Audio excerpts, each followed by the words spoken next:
Hi friends, ఈరోజు పిల్లలకి ఎంతో ఇష్టమైన బంగాళదుంప ఫ్రై చేయబోతున్నాను ఫ్రెండ్స్. ఉల్లిపాయలు, పచ్చిమిరపకాయలు, కరివేపాకు, తాలింపు గింజలు అన్నీ రెడీ చేసుకున్నాను. స్టవ్ వెలిగించి కడాయి పెట్టుకొని కొంచెం నూనె పోసాను ఫ్రెండ్స్. ఇప్పుడు తాలింపులు వేసేద్దాం.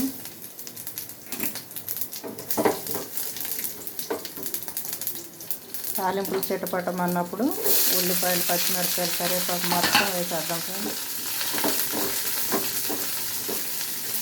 పిల్లలకి చాలా ఇష్టం ఫ్రెండ్స్, అన్నంలో కలుపుకోవచ్చు.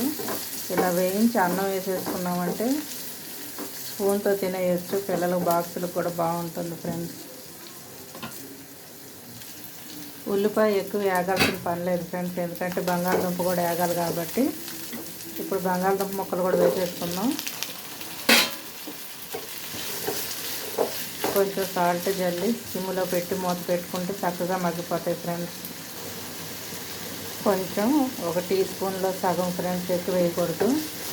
చాలకపోతే తర్వాత వేసుకోవచ్చు, కానీ ముందు మాత్రం ఎక్కువ వేయకూడదు. ఉప్పు మాత్రం కారం ఎక్కువైనా తినగలుగుతామేమో, కానీ ఉప్పు ఎక్కువైతే మాత్రం అస్సలు తినలేము ఫ్రెండ్స్.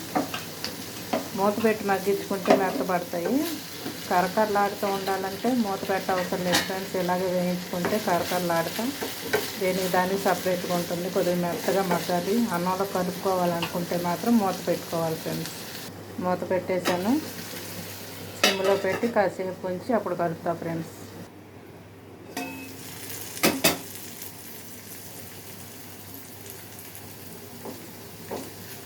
చూసారా ఫ్రెండ్స్, సిమ్లో పెట్టి నిదానమైనా సరే సిమ్లో పెట్టి వేయించుకోవాలి ఫ్రెండ్స్.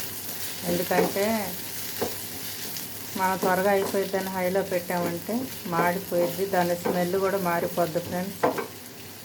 మాడు వాసన రాకుండా ఇలా సిమ్లో పెట్టుకొని లైట్గా వేయించుకున్నాం అనుకోండి, చాలా బాగుంటుంది. మెత్తగా ఉడుకుతుంది, కమ్మగా ఉంటుంది ఫ్రెండ్స్. నేను చేసేది ఇంతే. మీరు ఎలా చేస్తారో కామెంట్ పెట్టండి ఫ్రెండ్స్. ఫ్రైలో ఇంకా చేసేది ఏముంది, ఫ్రై అందరూ ఒకటే కదా చేసేది అంటారు. కాకపోతే ఏంటంటే ఒక్కోసారి ఉడకబెట్టి తాలింపు వేస్తాను ఫ్రెండ్స్. రసం ఉన్నప్పుడు మాత్రం ఉడకబెట్టి తాలింపు వేస్తాను. పిల్లలకి ఇలాగా ఇష్టమే, కాకపోతే ఉడకబెట్టి తాలింపు వేసింది తక్కువ తింటారు. ఇది కొంచెం ఎక్కువ తింటారు. ఇంకా ఇష్టంగా తినేది ఏంటంటే డీప్ ఫ్రై లాగా చేసి ఉప్పు కారం జల్లామనుకోండి, చాలా తింటారు ఫ్రెండ్స్. ఎందుకంటే వాళ్ళకి చాలా ఇష్టం. పిల్లలకి ఎవరికైనా ఇష్టమే బంగాళదుంప.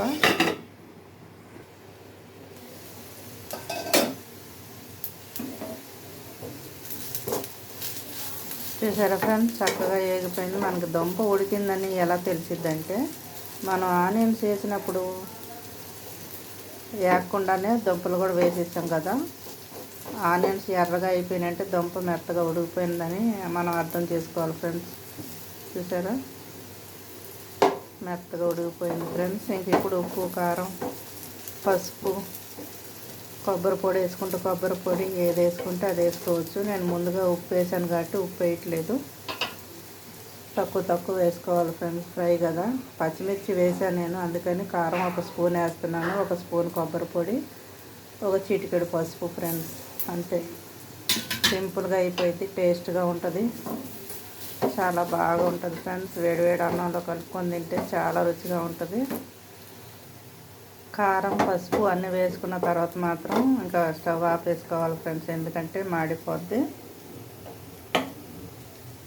లాస్ట్లోనే వేయాలి. ఇంకా చిన్నగా కట్ చేసుకోవచ్చు, కాకపోతే ఇంకా చిన్నగా కట్ చేస్తే ముక్కల్లాగా ఉండదు ఫ్రెండ్స్. మొత్తం నుజ్జు అయిపోద్ది. అలా తినేవాళ్ళు కూడా ఉన్నారు, ముక్క అన్నంలో కలుపుకొని తినాలని. పిల్లలకైతే ఇలాగ నంచుకొని తింటాం ఇష్టం కాబట్టి నేను ఇలా కట్ చేశాను ఫ్రెండ్స్. అన్నం కూడా అయిపోయింది. వేడి రైస్లో కొంచెం బంగాళదుంప ఫ్రై చేసుకొని ఏదైనా పప్పు కానీ పచ్చడి కానీ వేసుకొని తింటే చాలా బాగుంటుంది ఫ్రెండ్స్. ఈరోజైతే మా ఇంట్లో వంట ఇదే. నేనైతే పెట్టుకోబోతున్నాను ఫ్రెండ్స్. నేనైతే పెట్టేసుకున్నాను ఫ్రెండ్స్.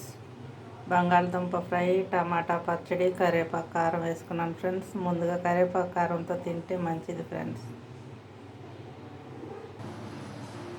నా భోజనం అయితే రెడీ అయిపోయింది ఫ్రెండ్స్. ఎంతమందికి ఇష్టమో కామెంట్ పెట్టండి, లైక్ చేయండి, షేర్ చేయండి ఫ్రెండ్స్.